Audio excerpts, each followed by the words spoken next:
매출액의 90% 이상이 해외에서 발생하는 부품이 없이는 전 세계 자전거가 굴러가지 않습니다.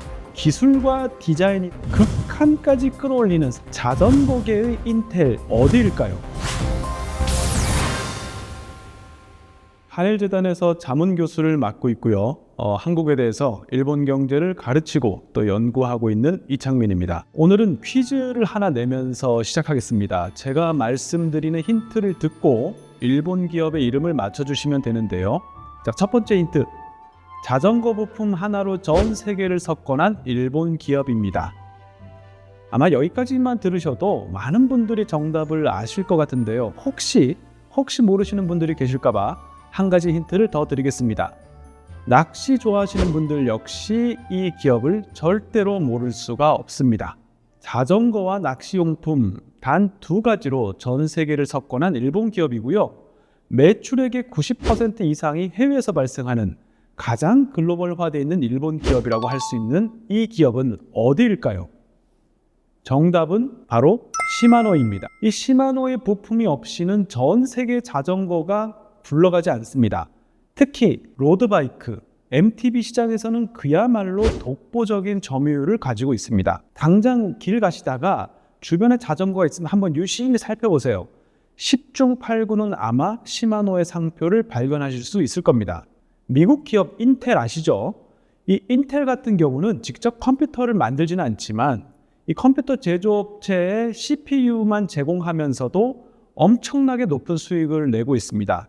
마찬가지로 이 시마노 역시 자전거 완제품 업체에 고부가가치 핵심 부품을 판매하면서 고수익을 내는 그런 구조입니다. 그래서 시마노의 별명이 자전거계의 인텔입니다. 1921년 일본 오사카의 사카이라는 지역에서 창업한 시마노는 100년이 넘는 역사를 지닌 자전거 부품과 낚시 부품 제조업체입니다. 이 사카이라는 지역은 원래 옛날부터 대장장이 기술자들이 모여서 살던 곳이었습니다. 16세기부터 칼이나 총 같은 무기를 잘 만드는 곳으로 알려져 있었습니다. 그런데 이 명치유신이 발생하면서 그 이후에 서양에서 새로운 신식 무기들이 마구 쏟아져 들어오니까 이 전통 무기 제조업자들은 일자리를 잃게 된 거죠. 그러면서 새롭게 눈을 돌린 곳이 바로 이 자전거 산업이었습니다. 이 사카이 철공소의 장인이었던 시마노 쇼사부로도 마찬가지로 자전거 제조업에 뛰어들었습니다. 이때 나이가 28살이었는데요. 1921년부터 프리휠이라는 부품을 생산하기 시작합니다. 페달에서 바퀴로 전달되는 동력을 끊었다가 이었다가 이렇게 할 수 있는 일종의 변속 장치를 프리휠이라고 생각하시면 되겠습니다. 실제로 보면 이 프리휠은 아주 조그만 금속으로 된 장치인데요. 이 시마노는 이 프리휠 생산에 특화하면서 1939년에 공작기계 200대, 고용인원 200명을 거느리는 일본 최대의 프리휠 메이커로 성장을 합니다. 1921년에 창업을 했으니까 단 18년 만에 일본 최대의 자전거 부품 메이커로 성장을 한 거죠. 창업자에게 세 아들이 있었는데요. 이 장남, 차남, 삼남이 각각 2대, 3대, 4대 이렇게 사장을 지냅니다. 이 각각의 형제들은 시마노 경영사에 뚜렷한 족적을 남기게 됩니다. 2대 사장인 장남 시마노 쇼조는 1958년에 사장에 취임을 했는데요. 그리고 곧바로 1960년대부터 이 시마노가 세계적인 기업으로 성장하게 되는데요. 여기에는 이 시마노 쇼조 사장의 출중한 능력도 중요했지만 때마침 불어온 사이클 붐이 중요한 성장의 계기를 마련해 줍니다. 이 1960년대 후반 미국하고 유럽에서 이 사이클 대회가 인기를 끌면서 이 생활 스포츠로 자전거가 각광을 받게 되고 덩달아 시마노의 이름이 전 세계에 알려지게 됩니다. 1965년에는 미국에 지사를 내면서 이 시마노는 굉장히 일찍부터 글로벌 경영이라는 것을 시작하게 됩니다. 이 4대 사장 시마노 요시조는 미국 시장의 경험을 바탕으로 사내 공용어를 영어로 변경합니다. 그때부터 지금까지 약 30년이 흘렀는데요. 지금도 시마노의 사내 공용어는 영어고요. 그렇게 하다 보니까 전 세계에서 선발된 다국적 직원들이 함께 일하는 회사로 성장할 수 있었습니다.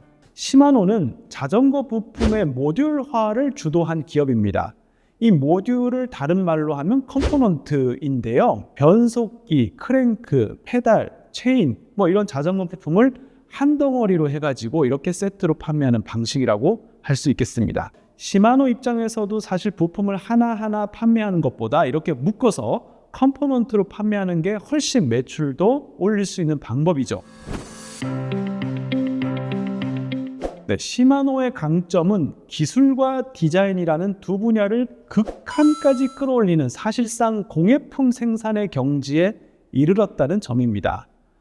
여기에는 아주 오랫동안 축적된 시마노의 금속 가공 기술의 노하우가 녹아 있는데요. 특히 1960년대부터 갈고 닦아온 냉간 단조 기술이라는 게 있습니다.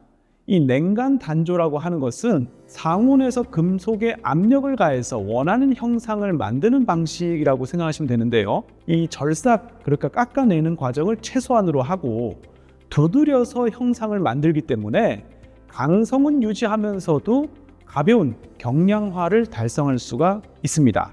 결국 자전거 부품이라든지 낚시 부품 생산에 최적화된 생산 방식이라고 할 수 있겠습니다. 두 번째는 절삭 기술입니다.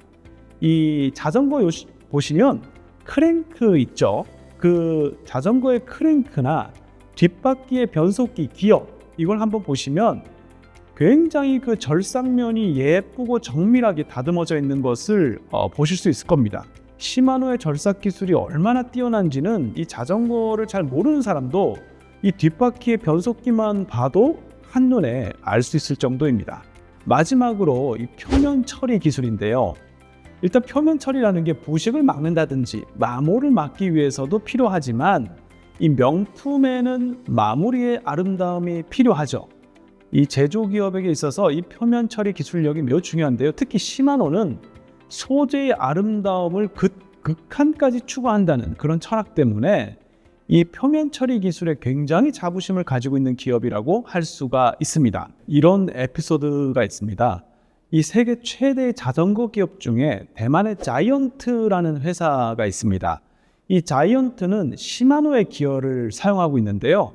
즉 자이언트는 시마노의 부품을 수입해서 대만에서 조립을 해가지고 전 세계의 자전거를 수출하는 그런 기업이다라고 생각하시면 될 것 같은데요. 그런데 이 자이언트가 이 시마노의 자전거 부품을 너무 많이 수입하다 보니까 자전거 부품이 대만의 최대 대일 무역 적자 품목이 되고 말았습니다. 말 그대로 대만에서 자전거를 팔면 팔수록, 수출하면 수출할수록 대일 적자가 눈덩이처럼 커지는 그런 구조인 거죠. 당연히 대만 정부는 대책을 강구할 수밖에 없게 됐습니다. 그래서 시마노에게 정중히 요청을 합니다.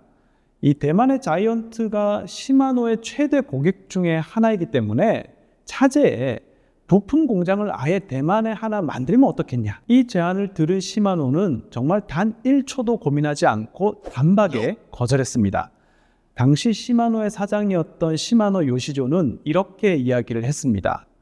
우리가 만들고 싶은 곳에서 만든다. 싫으면 안 사도 된다. 이게 대만 입장에서는 굉장히 굴욕적일 수는 있지만 그 정도로 시마노의 모노즈쿠리, 즉 물건 만들기에 대한 철학과 자부심이 대단하다는 뜻이죠. 시마노가 장인 정신을 유지하면서도 이렇게 오랜 기간 소비자들의 사랑을 받을 수 있었던 것은 끊임없이 수요자의 눈높이에서 자전거 시장의 트렌드 변화를 파악하려고 노력했기 때문인데요. 1982년에 MTB, 즉 산악 자전거 전용 컴포넌트인 데오레 XT라는 것을 판매하기 시작했는데요. 이 산악 자전거용 부품을 생각하게 된 계기가 당시 미국에서 막 생겨나기 시작한 마운틴 바이커들의 목소리를 듣고 이제 좀 있으면 이 산악 자전거라는 새로운 스포츠가 유행하겠구나라고 예상을 했기 때문입니다. 미국에서 시작된 마운틴 바이크 열풍은 유럽으로 확산이 됐고요. 결국 전 세계에 MTB 붐이 일기 시작을 했습니다. 당연히 시마노의 산악자전거용 컴포넌트는 불티나게 팔리기 시작했습니다. 시마노처럼 모노즈쿠리, 즉 장인 정신을 기반으로 하는 제조업의 경우에 이 해외의 공장에서는 일본에서 하듯이 높은 기술력이나 디자인을 추구하는 게 굉장히 어렵거든요. 결국에 이런 몇 번의 시행착오를 겪으면서 싱가포르에 아시아 시장 거점을 마련하는 데 성공을 했습니다. 그동안 일본의 노하우를 그대로 이식하려고 했던 그 욕심을 내려놓고 오히려 일본인 종업원 수를 확 줄이고요. 현지 싱가포르 종업원들의 능력과 동기부여에 주력하면서 이 장인 정신을 기반으로 하는 제조업의 특성을 싱가포르 공장에서 구현해내는 데 성공할 수가 있었습니다. 새로운 리모델링된 싱가포르 공장은요, 디지털과 로보틱스로 무장한 완전한 스마트 팩토리입니다. 이 스마트 센서로 생산 공정 전체를 제어하고요, 로봇, 그 다음에 자율주행 무인 운반 시설로 전체 프로세스가 완전히 자동화되어 있는 최첨단 공장입니다. 이 버튼 하나로 공장 전체가 움직이는 모습이 정말 장관이라고 하는 얘기를 제가 많이 들었는데 사실은 저도 아직까지 못 가봐서 꼭 한 번은 가보고 싶은 견학 장소이기도 합니다. 이제 시마노는 자전거 시장의 다음 단계를 향해서 나아가고 있습니다. 즉 소비자의 목소리를 듣고 과감하게 미래에 생겨날 수요를 예상하면서 투자를 하고 있는 건데요. 최근 이제 모빌리티의 트렌드를 CASE라고 설명을 합니다. 시마노는 자전거계의 CASE, 케이스 트렌드에 주목하고 있는데요. 이 매년 전 세계에서 1억 대의 자전거가 판매되고 있고 이 중 이 80%의 자전거에 시마노의 부품이 지금 들어가 있습니다. 그렇기 때문에 더 이상 점유율을 85%, 90%로 확대하는 것으로는 한계가 있을 수밖에 없죠. 결국 자전거를 지금까지는 타지 않았던 사람들이 자전거를 타게 만들어야 하는, 자전거 인구 자체를 늘리는 그런 여러 방안을 고민하게 되는데요. 시마노는 지금 자전거에 스마트폰을 연결하는 시스템을 사용하고 있습니다. 이걸 활용하면서 자전거의 위치 정보를 무선으로 주변 자동차에 이렇게 전송을 할 수가 있게 됩니다. 그렇게 하면 교차로를 통과할 때라든지 이럴 때 자전거와 자동차의 충돌 사고를 미연에 방지하는 거죠. 결국에 좀 더 안전한 환경이 돼야 자전거 인구가 늘어날 수 있다는 계산입니다. 그리고 2016년부터는 이 케이스화를 뒷받침하는 소프트웨어인 e튜브, 유튜브가 아니고요, e튜브라는 것을 사용하기 시작했습니다. 이 e튜브는 스마트폰에서 사용하는 소프트웨어라고 생각하시면 되는데요. 2020년 9월부터 이 자전거를 구매하게 되면 이 아이디와 이름, 메일 주소를 등록하게 해서 이 시마노가 직접 고객 관리를 하고 있는데요. 자전거에 스마트폰을 연결하면 경로나 지도를 확인할 수 있는 것은 물론이고 주행 스피드, 기어 모드 이런 것도 스마트폰 보면서 다 확인을 할 수가 있습니다. 네, 시마노 입장에서는 고객 정보를 관리하면서 빅데이터를 축적할 수 있고요. 이를 통해서 다른 신제품 개발의 힌트를 얻을 수도 있다는 그런 장점이 있습니다. 오늘은 우리나라에 정말 많이 알려져 있는 100년 역사의 일본 기업, 자전거 부품과 낚시 부품으로 전 세계를 석권한 기업, 모노즈쿠리의 과거와 현재 그리고 미래를 보여주는 일본 기업 시마노에 대해서 알아봤습니다. 앞으로 더욱더 재미있지만 유익한 숨어있는 일본 경제 산업 이야기로 찾아뵙겠습니다. 오늘 재팬인사이트는 여기까지입니다. 저는 이창민이었습니다.